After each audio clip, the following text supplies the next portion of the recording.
네, 2022 카타르 월드컵 조별리그 2조 2차전 일본과 코스타리카의 경기 조금 전에 끝났습니다. 네. 일본이 실컷 두들기다가 네. 하나 먹고 졌습니다. 1대 0으로 일본이 졌는데요. 자, 아. 죽음의 조 2조인데 정말 말 그대로 죽음의 조 네. 밑값을 하고 있습니다. 일본이 독일을 잡을 때마다 2대 1로 잡을 때만 해도 정말 일본이 이번 경기에서 16강을 확정할 수도 있겠다. 그러니까 확정까지는 아니더라도 가능성 진짜 높일 수 있겠다. 이런 전망이 지배적이었는데 코스타리카, 스페인에게 7대 0으로 졌던 코스타리카가 일본을 잡아냈습니다. 네. 정말 축구공 든든해요. 네. 자, 그래서 선발 라인업을 살펴드릴 텐데 선발 라인업부터 굉장히 좀 변화가 많았어요. 그러니까, 저희도 보면서 약간 이랬거든요. 네, 뭐 코스타리카도 좀 변화를 했겠지만 일본이 지난 경기 때 나왔던 대부분의 좀 공격진의 선수들을 많이 바꾸고 나왔습니다. 네. 그래서 왜 이렇게 나왔지 했는데 역시나 좀 답답한 모습 보이면서 득점에 실패를 했고 결국 이렇게 잡히게 됐네요. 네. 네, 특히나 뭐 지난 경기 원톱이었던 마에다 대신에 우에다를 쓴다거나 그 다음에 지난 경기 아예 출전하지 못했던 네. 국내파 소마 유키가 이제 선발로 그렇죠. 나왔었고 또 도안리츠는 뭐 지난 경기 이제 득점자니까 쓸 수 있다고 치는데 그럼에도 뭐 우에다 카드라거나 네. 소마 카드는 어쨌든 실패한 카드가 아닌가라는 생각이 그렇죠. 듭니다. 뭐 소마 이렇게 뽑을 때만 해도 사실 하지메 감독이 좀 많이 비판을 받았었거든요.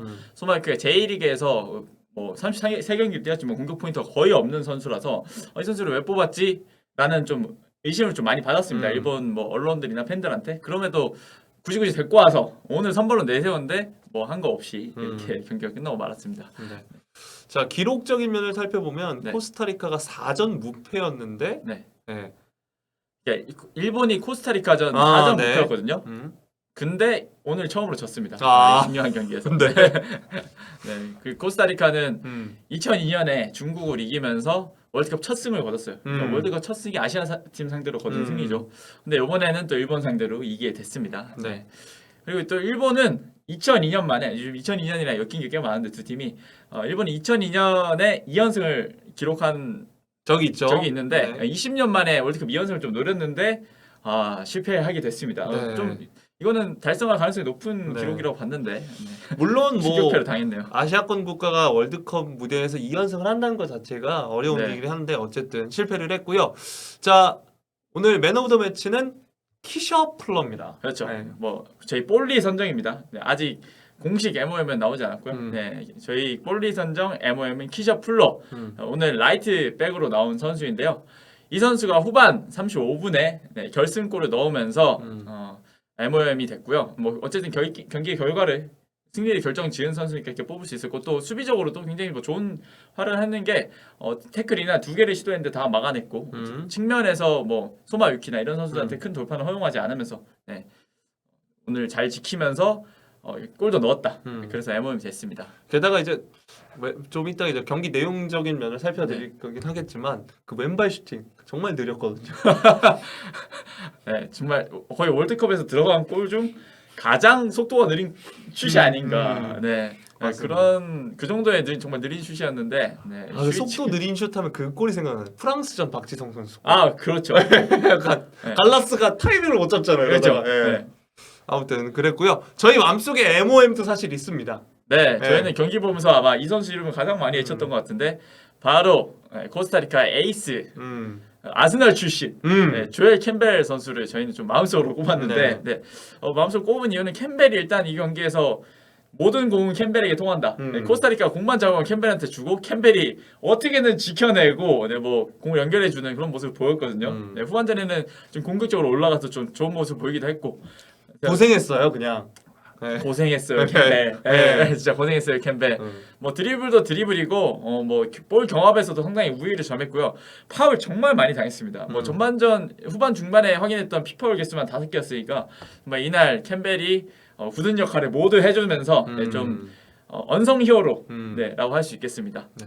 사실 전반전에 이제 왼쪽 윙으로 뛰다가 이제 후반전 막판에 이제 콘트라레스 대신해서 이제 그렇죠. 원톱 자리에 섰는데 진짜 본인이 풀어주다가 파울 얻고 프리킥 얻어서 프리킥 처리가 차고 코스타리카 원맨쇼였죠. 원맨쇼. 맞습니다. 네. 경기 세부적으로 살펴보면 일단 전반전이 할 얘기가 많이 없었던 게 사실 전반전 한 2분인가요? 전반전 2분 정도는 뭐야 유키 소마 유키 오 끝이었습니다. 그러니까 우리가 이랬지만 결국 두 팀 다 슈팅 한 번밖에 시도하지 못하면서 정말 지루한 경기를 했거든요. 네. 뭐 XG 값이 0.02, 0.03. 근데 이게 1에 수렴할수록 골에 가까운 그렇죠. 장면이니까. 네. 근데 0.02, 0.03이면 소수점 두 자리인데 얼마나 재미없는 경기가 음. 펼쳐진 거겠어요. 정말 이 XG 값이 전반전 경기를 설명해 주는 것 같고요. 또 BBC에서 해설자가 지금까지 월드컵 역사상 가장 재미없는 45분이라고 호평을 했습니다. 네. 네, 그 정도로 재미가 없었는데 또 오히려 후반전 좀 재밌었죠. 네. 맞아요. 네. 후반은 시작하자마자 일본이 바로 교체 카드를 꺼냅니다. 네. 네. 보면 이제 이토 히로키 선수 들어갔죠. 아사노 들어갔죠. 그 뒤에는 또 이토 주냐까지 들어가면서 네, 좀 제대로 이제 승부수를 띄운 거죠. 네. 이걸 해보겠다. 네. 그러면서 일본이 굉장히 좀 공격적으로 나왔습니다. 네. 좀 기억나는 장면은 뭐 프리킥 장면이나 이토 주냐가 좀 드리블로 돌파한 다음에 뭐 득점 기회를 만드는 장면이었는데 뭐 프리킥은 전부 다 일본 선수들이 제대로 처리하지 못했고 뭐 슈팅도 다 나바스한테 잡히면서 네. 그렇게 뭐 위협적인 득점 장면은 한두 번 정도밖에 없었다. 네, 그렇게 보시면 될 것 같습니다. 그리고 결정적인 장면에서 코스타리카가 몸을 날려서 슈팅을 막아내거나 혹은 아예 프리킥을 내줬는데 네, 또 그게 퇴장까지 이어지지는 않았고 알았습니다. 네. 옐로우 카드만 받고 프리킥도 그냥 뭐 아무렇지 않게 네. 넘어가는 수준이었습니다. 어쨌든 이날 주심이 마이클 올리버 주심, 우리가 잘 아는 주심인데 뭐 유명한 주심이잖아요. 뭐 챔피언스리그 결승도 보고 그래서 좀 그래도 나름 정확하게 보는 주심인데 뭐 이 주심이 봤을 때 딱히 문제될 건 없고 그냥 역습 기회를 손으로 끊었을 때 뭐 그게 좀 반복이 되면 옐로우 카드 주는 정도, 네, 그 정도였던 것 같습니다. 네. 그렇게 이제 골이 터졌고요. 결국 후반 추가 시간은 6분이 주어졌는데 별다른 특이사항 없이 네. 이렇게 경기가 마무리가 됐습니다. 네, 자 이제 일본 이야기를 해볼 텐데 그러니까 사실 명장병 저희가 제목으로 써놨는데 네. 조금 이상한 로테이션이 돌긴 했어요. 맞습니다. 네. 네. 뭐 지난 독일전에 나왔던 공격진 중에 3명이 바뀌었습니다. 맞습니다. 네, 일본이 4-2-3-1 포메이션 쓰잖아요. 그 중심에 있는 가마다 선수 빼고 최전방에 마에다 빠지고 우에다가 들어갔죠. 그리고 오른쪽에는 도안리스. 물론 도안리스는 독일전에서 동쪽으로 넣긴 했지만 맞아요. 네, 도안리스가 들어갔고 왼쪽에는 소마유키가 들어갔습니다. 보통 일본은 오른쪽 주전 자원이 이토 주냐잖아요. 이토 주냐. 그리고 왼쪽은 뭐 쿠보가 많이 나왔었는데 이날은 국내파인 소마를 투입을 했습니다. 네, 그리고 수비진에는 부상자가 좀 있었죠. 예. 사카이 히로키 선수가 햄스트링 부상을 좀 당해서 이번 경기에 나오지 못했고 오른쪽에는 야마네 미키를 수입을 했고요. 또 도미야스 선수도 좀 허벅지가 좋지 않아서 이날 경기 쉬었습니다. 네. 자 오늘 구보는 아예 경기를 뛰지 않았고 소마 얘기를 좀 해보면 네. 활발하기는 했어요. 그렇죠. 어떻게 보면 네. 이번 경기에 좀 승부수라 해야 되나요? 네. 소마 투입하면서 내가 소마를 뽑은 이유를 보여주겠다. 하시메 감독 좀 이런 의도인지 모르겠는데 소마가 이렇다 할 기회는 만들지 못해서 사실 뭐 전반 초반에 빠른 스피드를 활용해서 번뜩이긴 했지만 드리블 1개 성공했고요. 네. 크로스는 6개 중에 1개도 성공을 못했습니다. 거의 네. 에메르송 스탯인데요. 그렇죠. 네. 그러니까 돌파는 되는데 마무리가 다 슈팅도 한번 찼는데 완전 골대 밖을 벗어나기도 했었고 네, 그러다가 82분 정도 소화하고 빠졌습니다. 뭐 실패한 투입이었다고 볼 수 있겠죠. 네.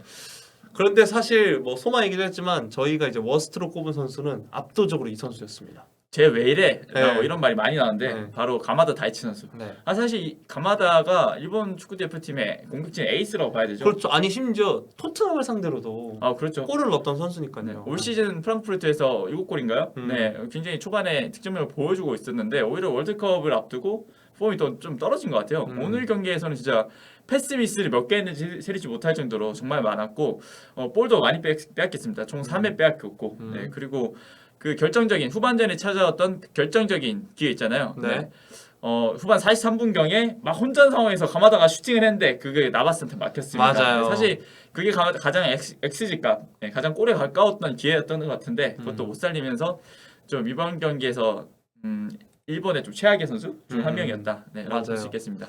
패스 선택도 아쉬웠고 또 네. 패스 미스도 많았고 그랬던 가마다였고요. 또 이제 저희가 득점 장면 설명할 때 네. 볼이 느렸다라고 얘기했는데 그 볼을 잡지 못했던 곤다도. 곤다. 네. 곤다가 독일전에서 8선방을 했거든요. 네. 뭐 전반전에 페널티킥을 내주는 실수를 범하긴 했지만 네.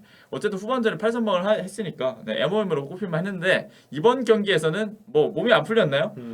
뭐 전반전에는 공잡을 기회가 없었고 후반전에는 후반전에 공략 기회가 많이 없다가 딱 한 번 온 시속 34km짜리 슈팅을 잡지도 못하고 나상호 선수의 달리기 속도. 그렇죠. 네. 나상호 선수가 그 우루과이 전에서 달리기 속도 최고 시속이 34km였거든요. 네. 근데 그 나상호 선수 정도의 속도로 날아간 그 공을 잡지 못하고 골을 못 켰습니다. 네. 이거 하나로 뭐 거의 워스라고 봐야 되겠죠. 그러니까 그 장면을 자세히 보면 점프를 좀 일찍 뜬 느낌도 있고. 네. 그리고- 타이밍 뺏겼어요. 네. 그리고 맞아 그게 또 느려서. 그러니까 그러니까 잡으려고 하는지 이거 네. 쳐내려는지 생각이 좀 많아 보이는 느낌이었는데 유희관이었습니다. 유희관. 네. 느렸지만 네. 타이밍 오류를 뺏겨버린 음. 네, 그런 공이었습니다. 어떻게 보면 마구였네요. 네, 그렇죠. 네. 자, 그리고 저희가 조금 전에 경기 내용 얘기할 때도 말씀드렸지만 프리킥이 결정적인 아 지역에서 많이 나왔다는 거죠. 네. 아크서클 앞에서. 그렇죠. 네. 이제 박스 바로 앞이었거든요. 음. 예전에 뭐 아까 게임을 들어 설명하기도 했지만 피파 뭐 이런 게임에서 하면 정말 득점으로 연결될 가능성이 높은 그런 위치에서 슈팅을 했는데 프리킥 키커가 없습니다. 네. 네. 일본이 굉장히 유명한 프리킥들이 많았잖아요. 맞아요. 아까 많이 말씀하시던데 나카무라 슌스케. 그렇죠. 부터 왼발의 시작해서. 마법사. 네. 혼다 게이스케. 그 혼다게 있어요. 무회전의 마법 귀재. 뭐 마법사 다 나와. 엔도 야스이토. 안도까지 있었죠. 네. 그렇죠. 근데 이날은 그 결정적인 두 번의 프리킥 한 번은 소마가 찼는데 어이없게 골문 위로 떠버렸고 그리고 한 번은 가마다가 찼거든요. 근데 그냥 수비 벽으로 찼어요. 네, 수비 벽으로 찼어요. 네. 그래서 벽을 그냥 때리고 그냥 뭐 위협적이지 않게 나왔습니다. 네. 우리나라는 손흥민 선수 있어서 참 이런 거 보면 다행이라고 생각이 듭니다. 심지어 이강인도 있죠. 이강인도 네. 있네요. 네. 이게 이런 프리킥이 정말 이런 경기에서 진짜 중요한데 안 풀리는 경기에서 우리는 또 손흥민 선수가 코스타리카 상대로 멋진 프리킥 넣기도 했잖아요. 네. 근데 일본은 그런 프리킥가 없었다. 네. 그게 좀 아쉬웠던 점이라고 볼 수 있겠습니다. 네. 네. 자, 그리고 코스타리카 얘기도 안 할 수는 없는데 나바스가 사실 지난 경기에 나바스 프로 인생에서 거의 찾아볼 수 없는 네. 7개의 실점을 했는데 나바스가 누굽니까? 챔피언스리그 3연패한 골키퍼 아닙니까? 뭐 레알 마드리드 레전드 중 한 명인데 이 선수가 좀 스페인전에서 7실점 정말 커리어에서 가장 많은 실점 중 하나일 텐데 그러면서 좀 많은 비판을 받았는데 이번 경기에서는 선방 3개 굉장히 결정적인 선방을 해내면서 팀을 승리로 좀 이끈 공신 중 한 명이었습니다. 네. 일단 XG값 0.41 값 정도 되는 골을 막았습니다. 뭐 0.5 정도 되면 보통 득점 확률이었다, 득점에 가까운 골이었다라고 얘기를 하거든요. 근데 뭐 0.4 정도도 높은 거니까 어쨌든 그 골을 뭐 무리 없이 잘 막아냈고요. 지난 경기는 사실 5개월 만에 처음 출전한 경기였어요. 그러니까 실전 PSG에서 완전 주전 자원에서 좀 밀리고 이번에 여름 이적 시장에서 이적도 실패하면서 경기에서 계속 못 나오는 상황이었거든요. 근데 월드컵까지 못 뛰었어요. 못 뛰었는데 그래서 스페인전에서 경기가 온전치 않았죠. 그러다가 70점까지 하게 된 거고. 근데 이제 좀 감을 잡은 것 같습니다. 스페인전에서 좀 정신을 차렸는지. 네. 그래서 그걸 일본을 상대로 보여줬죠. 그러니까 진작에 한국 오락할 때 왔어야지. 한국 그렇죠. 안 오고 그러니까 혼난 네. 거예요.